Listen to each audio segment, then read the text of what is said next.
ఏం జరుగుతుంది అసలు ఈ రాష్ట్రంలో? ఎన్ని కథలు చెప్పిండి ముఖ్యమంత్రి? లోన్లు తీసుకోనోళ్ళు ఉరుక్కుంటూ తెచ్చుకోపోండ్రి, 2 లక్షల రుణం తెచ్చుకోండి. కేసీఆర్ 1 లక్షనే మాఫ్ చేసిండు. నేను చేస్తా. డిసెంబర్ 8 వరకు బ్యాంకులకు ఓన్రి తెచ్చుకోండి. 9 తారీఖు నేను వస్తున్నా, సంతకం పెడతా, 2 లక్షల రుణమాఫీ చేస్తా అన్నాడు. 2 రూపాయలు మాఫ్ అయిందా? 2 లక్షలు అన్నాడు. డిసెంబర్ 9 పోయింది, జనవరి 9 పోయింది, ఫిబ్రవరి 9 పోయింది, మార్చి 9 రానే వస్తుంది. ఏమైందా రేవంత్ రెడ్డి అంటే రేపు ఎల్లుండి అంటాడు, నేను డిసెంబర్ 9 2023 అని చెప్పినా, 28 అని చెప్పినా, 29 అని చెప్పినా అని అంటాడు. ఆయన మామూలుడు కాదు. నిజంగా తప్పు రేవంత్ రెడ్డి కాదు.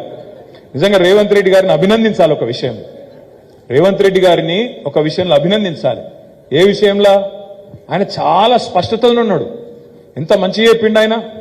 ప్రజలు మోసపోవాలనే కోరుకుంటారు, ప్రజలు మోసపోవాలనే కోరుకుంటారు, మోసం చేసేటోళ్ళనే నమ్ముతారు. టీవీలో చెప్పిండి, ఏం సాటమాటి కూడా చెప్పలే ఆయన.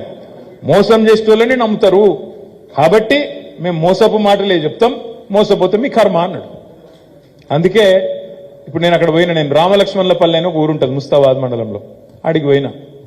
అక్కడ రేణుకా ఎల్లమ్మ గుడి కడితే ఆడ దేవుడికి దండం పెట్టుకోమంటే పోయి బయటికి రాగానే 5-6 గ్రామాల రైతులు వచ్చిండ్రు.